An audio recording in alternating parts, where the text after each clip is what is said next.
여러분, 하나님의 은혜 가운데 지난주에 행복축제를 잘 마쳤습니다. 그날 신앙생활에 관심이 있는 분들이 한 100여 분 가까이 오셔서 그분들 중에 60명이 우리와 함께 신앙생활 하시겠다라고 결심하고 등록해 주셨습니다. 오늘부터는 12제자 중에 한 명이었던 사도 요한이 쓴 이 요한 1서, 이 편지를 통해 그럼 과연 신앙생활이라는 게 무엇인지 더 깊게 한번 살펴보고자 합니다. 여러분, 꼭 기독교가 아니더라도 사람들이 신앙을 가지는 이유가 무엇일까요?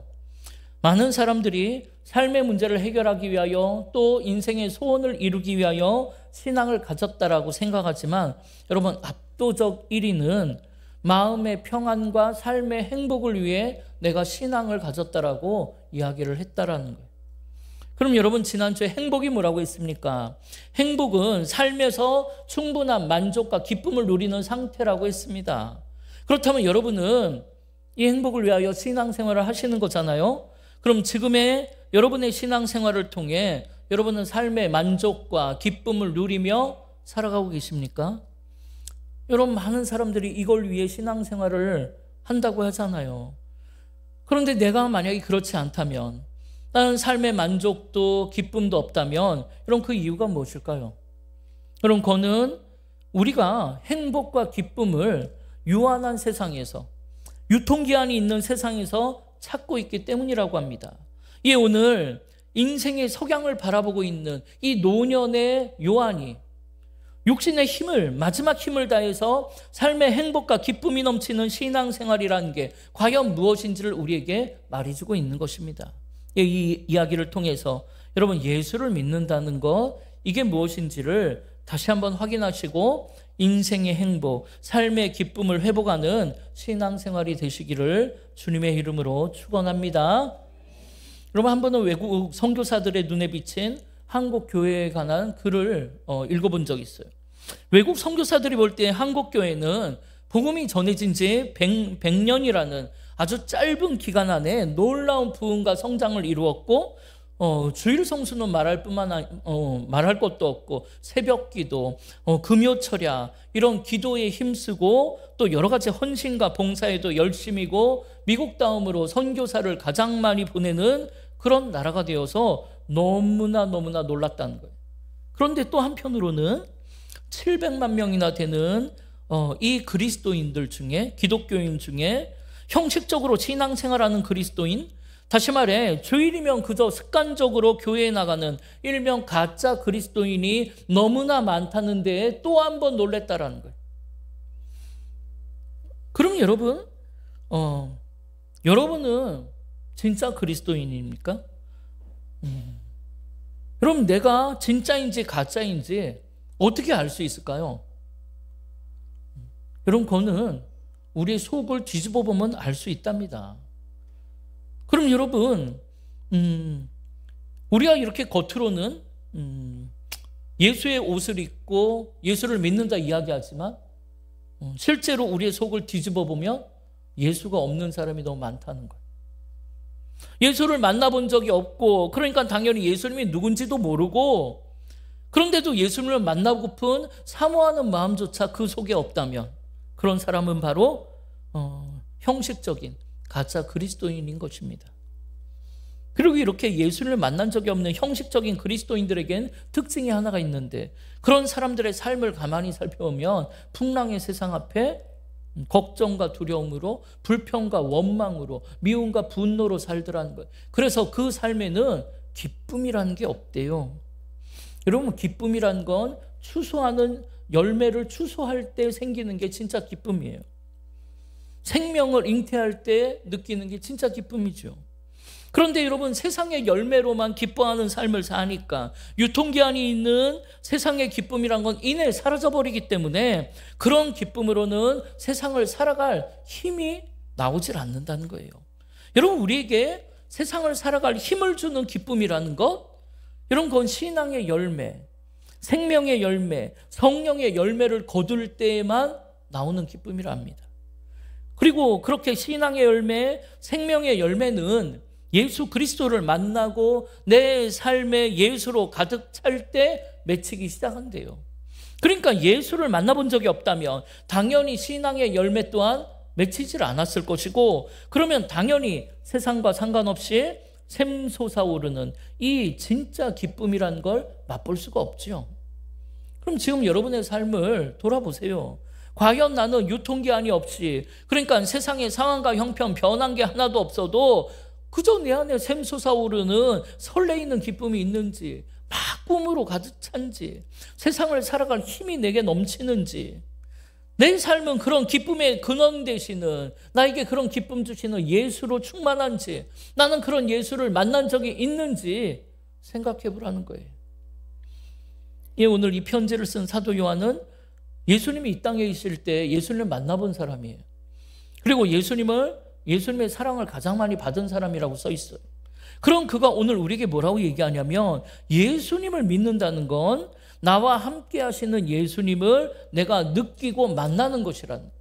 그리고 그 예수님과 매일 매순간 깊이 교제하고 동행하는 것, 이게 진정한 신앙생활이라고 이야기하는 거예요. 여러분, 오늘 본문 1절 2절에 보면 요한이 뭐라고 합니까? 태초부터 있는, 언제부터요? 태초부터 있는 생명의 말씀에 관하여는 우리가 들은 바요, 눈으로 본 바요, 자세히 보고 손으로 만진 바라는 이 생명이 나타내신 바 된지라. 이 영원한 생명을 우리가 보았고 증언하여 너희에게 전하노니 이는 하나님 아버지와 함께 계시다가 우리에게 나타내신 바 된 이시니라. 여러분, 요한은 생명의 말씀, 태초부터 있던 그 생명의 말씀을 귀로 듣고 눈으로 보고 손으로 만지며 산다라고 해요.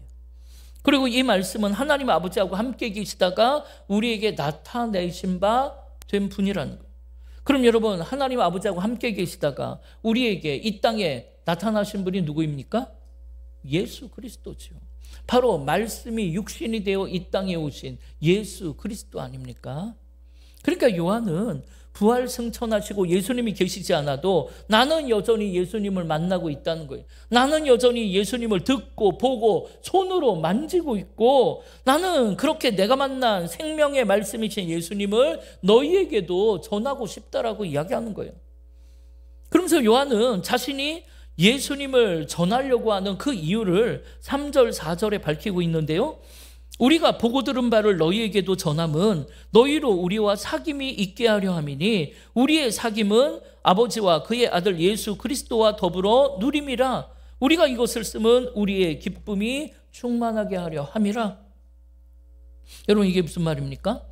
너희에게 내가 만나고 보고 들은 예수님을 전하려고 하는 건 너희도 꼭 그분을 만났으면 좋겠다고 생각하기 때문이라. 너희도 꼭 그분을 만나고 사귀고 교제했으면 좋겠다는 겁니다. 왜냐하면 4절에 보니까 그렇게 할 때 우리 안에 내 삶에 기쁨이란 게 막 충만해지기 때문이랍니다. 여러분, 이게 바로 요한일서를 기록한 이유예요. 뭐라고요? 내 삶이 진짜 기쁨으로 충만해지는 것, 벅차오르는 감동으로 기뻐하는 삶을 사는 것, 이를 위해 내가 만난 예수 그리스도를 너희도 꼭 만나고 그분과 교제하며 살라라는 거예요. 여러분, 사실 요한이 이 편지를 쓰던 당시는 세상적 기준으로 볼 때 예수를 믿는다고 하면 기뻐할 일이 전혀 없는 상황이에요. 여러분, 당시의 상황은 교회 다니는 사람을 무섭게 몰아치며 핍박하던 시대였고, 심지어 그리스도인을 잡아다 감옥에 가두고 사자밥으로 던지고 참수형을 하는 죽임당하는 시절이었단 말이에요. 그러니까 예수를 믿으려면 목숨을 걸어야 돼요. 그러니까 그런 인생 속에 아니 무슨 설레이는 꿈이 있고 벅차오르는 감동이 있고 무슨 기쁨이 있겠냐는 거예요. 그런데도 요한은 나는 그런 상황에서 벅차오르는 감동으로 기쁨이 충만하다고 이야기하잖아요. 그런데 그 이유가 뭐냐면 생명의 말씀이신 예수를 나는 듣고 보고 만지고 있기 때문이라고 이야기하는 겁니다. 여러분, 사도 바울도 똑같이 이야기해요. 그가 감옥에 갇혀서 고난당할 때 빌립보 교회에 보낸 편지를 보면 나는 이 안에서도 기쁨으로 충만하다. 그러니까 너희도 항상 기뻐하라. 그렇게 이야기하잖아요. 여러분, 사실 지금 바울은 감옥에 갇혀 고생하며 재판 기다리고 있는 상태예요. 그리고 그 재판으로 그가 석방될지 아니면 죽임당할지 그것조차 모르는 상태인데 어떻게 그런 바울이 감옥 안에서 기뻐할 수 있겠냐라는 거예요. 그런데 바울은 기쁘대요. 그러면서 바울은 비록 우리의 인생도 감옥에 갇힌 것처럼 답답하고 억울한 풍랑의 세상이지만 그런 우리를 안전하게 지켜주시는 분이 있기 때문이랍니다. 어떤 환경 속에서도 말할 수 없는 기쁨으로 벅차오르는 감동으로 우리를 인도하실 분이 있기 때문이랍니다. 그러면서 그분이 누구라고 얘기하냐면 바로 예수 그리스도라고 고백하는 거예요. 이렇게 바울은 내 삶의 문제가 해결됨으로 내가 감옥에서 석방됨으로 기뻐하는 것이 아니라 그냥 예수님 안에 있으면 기쁘다라는 거예요. 기뻐하지 않으려고 해도 막 기쁨이 넘쳐오른다라는 거예요. 비록 답답하고 감옥 같은 인생이라도 나와 함께 하시는 예수님을 느낄 수만 있다면, 그분을 만나고 교제할 수만 있다면 세상이 줄 수도 없는 평안과 기쁨으로 우리의 삶은 충만해진다라는 거예요. 이에 요한도 사도 바울도 2000년이 지난 오늘 여러분에게 그럼 당신은 그 예수 안에서 누리는 기쁨이 있느냐고 묻고 있는 거예요. 이 요한은 그런 기쁨을 주시는 예수님을 바라보라고 이야기하고 있고 그분의 음성을 듣고 그분을 만나고 느끼고 교제하는 삶, 동행하는 삶을 살라라고 이야기하는 거예요. 여러분, 단순히 예수 믿으면 복을 받고 예수 믿으면 세상 일 잘 풀린다? 그렇게 전하는 것은 복음이 아닙니다. 그건 가짜 복음이에요.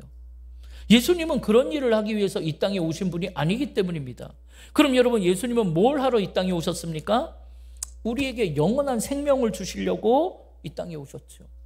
죽음의 두려움을 이기는 영원한 생명, 벗어날 수 없는 죄악된 세상에 매여 쩔쩔매며 살아가는 우리에게 오늘 요한의 고백처럼 생명의 말씀을 통해 기쁨이 충만한 삶, 벅차오르는 감동으로 숨 쉴 수 있고 다시 살고 싶은 소망이 가득 찬 행복한 삶을 주시려고 이 땅에 오셨다는 거예요. 예, 사도 요한은 그런 예수님을 보고 듣고 만지며 산다라고 이야기하고, 이에 우리도 행복의 시작, 기쁨의 근원 되시는 그 예수님을 너희도 꼭 만나고 그분과 사귀고 교제하며 살았으면 좋겠다라. 이게 신앙생활이라고 이야기하는 거예요. 여러분, 서울에서 크게 성공한 유명한 의사 선생님이 계세요. 남들이 볼 때 아무런 걱정이 없는 아주 유복한 가정처럼 보이는데, 그럼 그 가정을 들여다보니까 고등학생 딸은 가출한 지 오래됐어요. 연락도 안 돼요. 어디 사는지, 어떻게 사는지, 죽었는지는 살았는지도 몰라요. 중학생 아들이 하나가 더 있는데 그는 아버지하고 말도 한마디 안 하고 삽니다. 그런데 하루는 이 아버지가 아들이 학교 간 후에 뭐 찾을 게 있어서 아들 방에서 뭘 막 둘러보다가 무심코 아들 책상 서랍을 열어본 거예요. 근데 여러분, 그 안에 뭐가 있었는지 아십니까? 큰 식칼 하나가 들어있는 거예요. 너무나 놀래갖고 혼자 생각하기를, 이놈 자식이 나쁜 놈들하고 어울려 다니며 뭐 싸움질이나 하고 다니고 사람 죽일 생각을 하고 있나? 이래가지고 다시 서랍을 닫고 아들이 오기를 기다린 거예요. 학교에서 아들이 나중에 오후에 돌아오니까 아들을 들어오라 그러더니 서랍을 확 열고 칼을 꺼내면서 너 이게 뭐냐고 묻습니다. 그 아들이 아무런 대답을 안 하고 고개를 숙이고 가만히 있어요. 그러니까 버럭 소리를 지르며 이게 뭐냐고, 똑바로 얘기하지 않냐고, 똑바로 얘기하라고 막 소리를 지릅니다. 그랬더니 아들이 입을 열어 하는 이야기가 아빠가 엄마 때릴 때 찔러 죽이려고 갖고 있었다는 거예요. 이 아빠가 다른 사람 찔러 죽이려고 갖고 있었던 칼인 줄 알았는데 바로 자기를 찔러 죽이려고 숨겨놓은 칼이란 걸 알고 기가 막혀서 넋이 나가요. 딸은 가출했고 아들은 자기를 죽이려고 하고. 그럼 사실 이 아빠는 가난한 집에 태어나 자수성가해가지고 열심히 공부해서 혼자 성공한 의사가 된 거예요.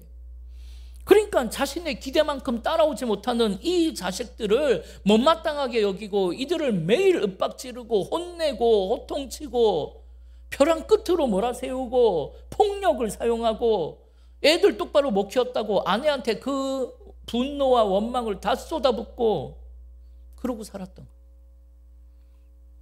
근데 여러분, 이 사람 교회 다니는 사람, 이 가정 다 교회 다니는 집이에요. 이 아들의 말을 듣고 이 아빠가 충격을 받아서 자신은 자기의 인생이 성공한 인생이라고 생각했는데 자신의 인생을 돌아보기 시작한 거예요. 그리고 신앙을 가진 사람이니까 교회 갔을 때 하나님께 깊이 물은 거예요. 어떻게 우리 아이들이 이럴 수가 있느냐. 그러면서 그 기도하던 중에 자기 안에 예수님이 없다는 걸 발견하게 됐대요. 아, 내가 추구하던 기쁨, 예수님 없이 세상의 기쁨을 추구하던 삶은 이런 공허한 삶을 사는구나. 그래서 그런 가짜 형식적인 그리스도인의 삶에서 돌이켜갖고 진짜 내가 예수님을 만나고 싶다고 사모하는 마음으로 막 애를 쓴 거예요. 그러다 결국 그는 예수님을 만나게 됐어요. 예수님으로 충만한 인생을 살기 시작했어요. 그러면서 하나님이 원하셨던 믿음의 가정을 다시 일구려고 다시 처음부터 시작한 거예요. 그런데 여러분, 놀라운 건 그렇게 6개월쯤 지났는데 여러분, 죽은지 살았는지도 모르는 소식 한 번 없던 그 가출한 딸이 들어왔어요. 누가 들어오란 적도 없는데. 그리고 아들도 마음을 조금씩 열기 시작했고 아들과의 관계도 회복됐어요. 서로 대화도 하고 서로를 이해하고 그렇게 축복하며 기도하는 삶으로 변화되었습니다. 여러분, 과연 누가 이 아버지를, 이 가출한 딸을, 또 자기 아버지를 죽이려고 식칼을 숨겨둔 이 아들을 회복시킬 수 있었을까요? 여러분, 가출한 자녀, 식칼을 들고 아버지를 죽이려는 자녀를 회복시킬 수 있는 사람은 오직 예수 그리스도밖에 없는 줄 믿습니다. 여러분, 어떤 세상의 의사나 상담사나 목사가 이 아이들을 만난들 그들을 위로할 수는 있겠죠. 그의 이야기를 들어주고 도움을 줄 수는 있어도 이들의 삶을, 속사람을, 그들의 상처와 눈물을 회복시킬 수는 없어요. 이는 오직 예수 그리스도를 만나야만 회복될 수 있고, 그래야 다시 숨 쉴 수 있고 웃을 수 있고 다시 살고 싶다는 소망을 가질 수 있는 것입니다. 이렇게 예수를 만나고 그분과 교제하며 사는 거 너무나 중요해요. 여러분, 이게 그리스도인의 삶의 전부입니다. 여러분, 이것은 사도 바울의 평생 소원이기도 해요. 빌립보서 3장 5절 이하를 보면 사도 바울은 자신이 가진 세상의 것, 남들이 부러워하는 그 세상의 것 이제 다 배설물처럼 버려버렸대요. 그러면서 바울이 내가 왜 그렇게 했냐면, 그동안 내가 추구하던 세상의 것, 내가 인생을 살아갔는데 너무나 소중하고 꼭 필요하고 가치 있다고 생각했던 거, 그러니까 세상의 학벌, 그런 배경, 능력, 인맥, 권세, 물질 같은 거. 그런데 그런 것보다 진짜 인생에 있어 소중한 게, 소중하고 가치 있는 걸 내가 발견했기 때문이래요. 그래서 그걸 가지기 위해 나머지는 버렸다라는 거예요. 그걸 가지니까 나머지는 별로 중요하지 않대요. 그러면서 사도 바울은 내가 찾은 우리의 인생에 가장 소중하고 가치 있는 것, 그것은 바로 예수 그리스도라고 고백하는 거예요. 그러면서 바울은 그렇게 집착하던 세상에 헛된 세상 건 내가 다 내려놓으니까, 버려버리니까 그제서야 생명의 말씀이신 빛 대신 주님이 보이더래요. 그제서야 그 예수님을 만나고 깊이 교제하고 예수님을 알게 되었다는 거예요. 이렇게 내 안에 계신 예수님을 바라보고 더 깊이 교제하는 거, 이게 사도 바울의 평생 소원이에요. 이것만 할 수 있다면 나는 세상 것 하나 없어도 너무나 행복하다고 이야기를 해요. 그러나 예수님은 바라보지 못하고 자꾸 세상을 바라보게 되면 여러분, 언젠간 그 풍랑에 휩쓸려 다니게 되고 그 풍랑 앞에 흔들리고 절망하고 낙심지며 공허한 인생을 맞이하게 된다는 거예요. 따라서 세상을 바라보던 눈을 돌려 믿음의 주여 나를 온전케 하시는 예수를 바라볼 수 있어야 돼요. 여러분, 그건 주님이 나와 함께 계시다고 했잖아요. 여러분, 주님이 여기 계세요, 안 계세요? 근데 여러분, 그게 느껴지냐고요? 여러분, 주님을 바라본다는 거, 주님과 교제하며 산다는 거는 주님이 나와 지금 함께 하심이 느껴진다는 거예요. 주님이 나에게 말씀하시는 게 들린다는 거예요. 귀의 소리로 들리는 건 아니지만 내 마음의 감동으로 주님의 음성을 깨닫는다는 거예요. 세상 풍랑 앞에 설 때 너 두려워하지 말라고 아파하는 나를 위로해주고 나를 꼭 안아주시는 걸 느끼는 거예요. 내 곁에 서서 내 손을 붙잡고 내 길을 선히 인도하시는 걸 내가 느끼는 거예요. 때로는 내 모습을 책망하시고 그러면 안 된다고 야단치시는 것을 내가 깨달을 수 있는 거예요. 그렇게 매일 매순간 주님을 만나고 느끼고 주님이 나와 함께 계시다는 걸 의식하며 사는 거예요. 여러분, 이게 전쟁터와 같은 세상에서 모든 걱정과 두려움을 이겨내고 평안과 기쁨 가운데 사는 방법이라고 오늘 요한은 말해주고 있는 것입니다. 그런데 여러분, 우리가 이게 말로만 그냥 들어 알지 실제로 이렇게 살지를 못하고 그냥 우리는 세상에 뒤처질까 봐 마치 다람쥐 쳇바퀴 돌듯이 정신없이 세상 길을 향해 달려갈 때가 많다라는 거예요. 거기에서 예수님이 어디 계신지 느낄 틈이 없어요. 예수를 믿고 있는데도요. 여러분, 마태복음 13장에 보면 천국의 비유가 나와요.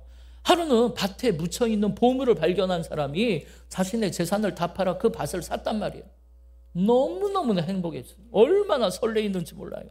또 진주 장사가 정말 세상에 하나뿐인 값진 진주를 발견하고 모든 재산을 다 팔아 그 진주를 샀단 말이에요. 이걸 소유하는 순간 너무나 기쁘고 행복하고 막 벅차오르는 감동과 설레이는 꿈이 있단 말이에요. 그런데 여러분, 우리도 신앙생활하는 우리도 세상의 보화이신 예수님을 우리가 처음으로 만났을 때, 처음으로 십자가의 사랑과 은혜가 날 위한 것임을 깨달았을 때 우리도 얼마나 기쁘고 감사하고 설레었는지 몰라요. 그런데 여러분, 지금 우리의 모습을 보세요. 그때 그 감격과 그 설레임과 기쁨이라는 게 온데간데 없어져 버리고 신앙생활이 점점 스트레스가 되어가요. 처음에는 나를 구원하신 주님이 너무나 감사해서 뭐래도 하나 해드리고 싶어가지고 이런 봉사 저런 봉사도 내 기쁨으로 다 감당했는데 시간이 지나면서 그게 힘이 드는 거예요. 지치고 스트레스가 돼요.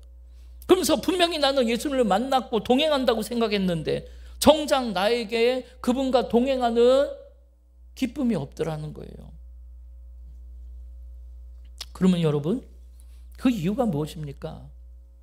그거는 진짜 주님을 만나지 못해서 그래요. 아니, 주님을 만났긴 해요. 주님을 만났는데 그 주님을 계속 바라보지 못하고 그 말씀을 듣지 못하고 그 주님을 느끼지 못하고 교제하지 못하고 동행하지 못해서 그래요. 여러분, 만약에 그것만 가능하다면 여러분 하루 종일 기쁩니다. 여러분, 사랑하는 사람과 오늘 데이트하기로 했다 봐요. 얼마나 기분이 좋아요. 하루 종일 기분이 좋죠. 표정들을 보니까 그게 언제쯤인가 이러고들 계시는 것 같아요. 그런 일이 나한테도 있었나? 여러분, 있었단 말이에요. 틀림없이 있었단 말이에요, 우리한테. 근데 여러분 다 잊어버려서 그러지. 그때 얼마나 설레었어요. 시간만 손꼽아 기다리고 그냥 예쁘게 옷을 입고 멋지게 옷을 차려입고 그렇게 만나서 말하는 것도 너무너무나 즐겁고 음식을 나눠도 너무나 행복하고 길을 걸어도 행복하고 세상 거 한 게 없어도 멋진 좋은 옷 없어도 그 사람하고 같이 있는 것 자체가 너무 행복한 거예요. 여러분, 예수님을 우리가 처음 만나고 동행했을 때 그랬단 말이에요. 그 처음에 그 진주를 소유한 것, 그 진주를 꺼내보면서 얼마나 기쁘고 감사가 넘쳤는지 몰라요. 그래서 그걸 또 꺼내보고 배시시 웃고 그걸 또 꺼내보고 배시시 웃고. 여러분, 우리가 예수님을 처음 만나고 십자가의 은혜와 사랑을 체험했을 때 그렇게 살았단 말이에요. 뭐든 할 수 있을 것 같았고 매일매일 교회 가서 예배드리고 싶었고 봉사하고 싶고 그래도 지치지 않고 행복했던 시절이 있었단 말이에요. 그런데 문제는 이 진주를 맨날 꺼내보니까 맨날 만나니까 처음에 그 감동이 사라지는 거예요. 그리고 소유를 다 팔아 이 진주 하나를 샀으니까 당장 살아가기가 힘든 거예요. 그렇다고 이 예수님을 다시 내다 팔 수는 없잖아요. 그래서 가슴 벅차오르던 그 첫사랑의 기쁨이라는 게 점점 사라져버리는 것 아닙니까? 그래서 자꾸만 불평이 생기고 원망이 생기고 미움과 분노로 살게 되고 더 뜨거운 체험을 하기 위해서 이상한 데를 기웃기웃하는 것 아닙니까? 그러나 여러분, 밭에 감추인 보아이신 예수님을 소유한 것, 그 예수님과 내가 만날 수 있고 동행하며 살게 된 것, 그 자체가 축복이라는 걸 절대로 잊어버리시면 안 되는 것입니다. 그럼 여러분, 이게 축복이라는 걸 잊지 않기 위해 어떻게 해야 한다고 합니까? 오늘 사도 요한이 우리에게 권면한 것은 생명의 말씀을, 태초부터 있었던 생명의 말씀을 듣고 보고 만지며 살아야 한다는 거예요. 여러분, 요한은 육신의 몸으로 이 땅에 오신 예수님을 직접 만난 사람이고 예수님 공생의 그 3년을 함께 다닌 사람이에요. 그런데 그런 그가 지금 아주 중요한 얘기를 우리에게 해주잖아요. 여러분, 지금 육신의 주님을 우리가 볼 수가 없어요. 그 사랑의 음성, 육신의 음성 들을 수 없지만 사도 요한이 뭘 통해 예수님을 보고 듣고 자기는 만지며 산다고 합니까? 바로 생명의 말씀을 통해 나는 주님을 여전히 만나고 만지며 산다잖아요. 여러분, 그 말 정답이에요. 여러분, 예수님이 어디에 있어요? 환상 가운데 만나야 합니까? 아니면 특별한 계시를 받아야 돼요? 아니죠. 이 성경 말씀 안에 하나님 다 계시고 예수님 계십니다. 따라서 우리는 이 말씀을 통해 살아계신 주님을 느끼고 체험하고 만나야 하는 거예요. 이 말씀을 통해 예수님을 보고 듣고 먹어야 하는 거예요. 그래서 주님을 만나고픈 사모하는 마음으로 성경을 읽어야 되고, 주님의 음성을 듣고자 하는 마음으로 설교를 들어야 되고, 주님의 못자국난 손을 만져보고자 하는 마음으로 다음 주에 있을 성찬에 참여해야 하는 거예요. 그런데 말씀을 통해 주님을 만나지 못하면 그냥 지식으로 주님을 만나니까, 지식으로 믿는 신앙은 아무런 기쁨을 줄 수가 없어요. 우리가 세상을 살아가는 힘이 되질 않아요. 생명력이 없으니까 생명을 낳는 기쁨도 누리지를 못해요. 그래서 사도 요한은 주님을 만나고 그분과 사귀려면 생명의 말씀으로 돌아가라고 권면하는 거예요. 여러분, 그러니까 큐티하셔야 돼요. 매일매일 만나야죠, 주님을. 그래야 하루를 살아갈 이 기쁨과 힘이 나죠. 여러분, 이 광야 같은 세상, 풍랑인 세상에서 흔들리지 않고 기쁨으로 살려면 생명의 말씀을 붙잡아야 합니다. 말씀을 통해 예수님을 만나고 말씀을 통해 예수님과 교제하고 동행해야 하는 거예요. 예수님을 만나는 건 말씀을 통해 만나는 거예요. 그걸 느낄 때 예수님이 나와 함께 계시구나가 깨달아지니까요. 예수님과 동행한다는 게 뭐예요? 예수님이 지금 육신의 모습으로 계시질 않으니까 어떻게 동행을 해요? 말씀이신 주님과 동행을 하는 거예요. 내가 말씀을 따라 사는 게 주님과 동행하는 거예요. 그 말씀을 통해 주님을 느끼며 사는 게 예수님하고 함께 사는 거예요. 여러분, 엠마오로 걸어가던 두 제자를 기억하실 거예요. 그런데 여러분, 그 길에 부활의 주님이 동행하십니다. 그런데 십자가 사건 이후에 모든 꿈을 잃어버린 그들은 힘없이 엠마오로 가고 있어요. 그런데 함께 가는 사람이 부활의 주님이라는 걸 알지를 못했어요. 왜냐하면 세상의 기쁨을 바라보던 그들의 눈으로는 부활의 주님을 바라볼 수가 없기 때문이죠. 그런데 그러던 그들이 예수님이 말씀을 풀어주시니까 듣는 중에 마음이 뜨거워졌단 말이에요. 그리고 예수님을 바라보던 눈이 뜨인 거죠. 그래서 누가복음 24장 32절에 그들이 뭐라고 하냐면, 길에서 우리에게 말씀하시고 우리에게 성경을 풀어주실 때 우리의 마음이 벅차오르고 우리의 마음이 뜨거워지지 않더냐, 그렇게 이야기를 해요. 여러분, 왜 누가복음은 이 사건이 끝이에요? 누가복음은 왜 맨 마지막 24장을 이런 이야기로 끝을 맺습니까? 여러분, 그건 오늘날 우리에게 부활의 주님을 만나고 느끼고 동행할 수 있는 방법을 설명해 준 거잖아요. 여러분, 부활의 주님, 다시 오실 주님은 말씀을 통해 여전히 우리와 함께 계시고 말씀을 통해 내 삶을 인도하시고 내 삶에 역사하신다는 겁니다. 따라서 예수님을 만나고 싶다면, 예수님과 동행하고 교제하고 싶다면 사도 요한의 권면처럼 생명의 말씀을 보고 듣고 먹어야 한다는 거예요. 그러면 생명의 말씀이신 예수 그리스도께서 우리의 마음을 가슴 벅차오르게 해주고 우리의 마음을 뜨겁게 해주심으로 평안과 기쁨 가운데 두려움 없는 인생 산단 말이에요. 이렇게 행복의 시작, 기쁨의 근원은 예수 그리스도를 바라보고 그분을 만나고 그 말씀을 듣고 깨달을 때 시작되는 거예요. 따라서 여러분, 이번 한 주간 살아가실 때 생명의 말씀 대신 주님을 만나는 축복이 있기를 바랍니다. 그리고 그 주님과의 깊은 사귐을 통해서 진짜 기쁨이 넘치는, 가슴 벅차오르는 그런 참된 신앙생활 하시기를 주님의 이름으로 축원합니다. 우리 시간 주보에 있는 찬양 함께 찬양하십시다. 여러분, 세상 모든 것보다 귀한 건 주님을 만나고 주님을 아는 거예요.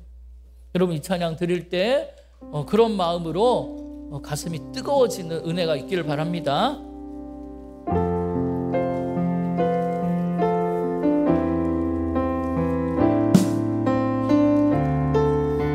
우리 함께 고백합시다. 내 안에 가장, 내 안에 가장 귀한 것 예수를 알미라.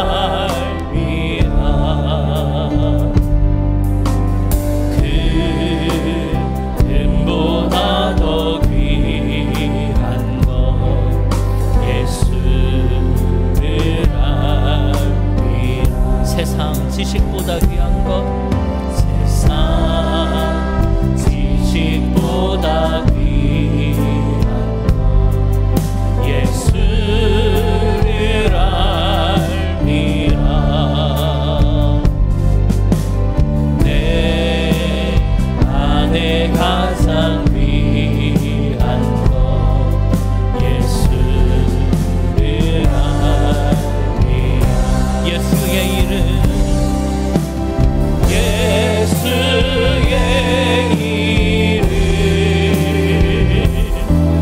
존귀한 그 이름,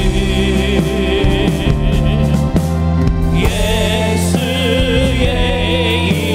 이름, 능력의 그, 우리 다시 한번 고백합시다. 예수의 이름, 예수의 이름, 존귀한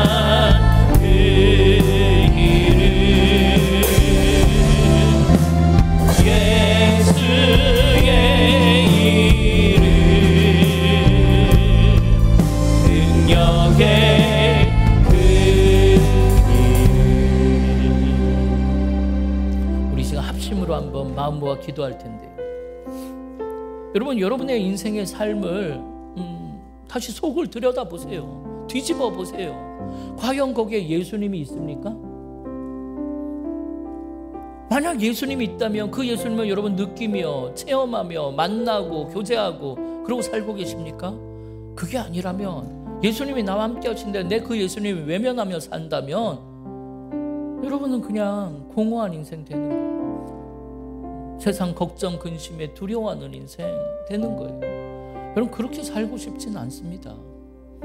내가 예수를 믿기로 했는데 그 예수님으로 내가 충만하기만 하면, 그 예수님만 만나기만 하면 내 걱정, 근심이 없어진다잖아요. 나에게 두려움과 모든 불안이 없어진다잖아요.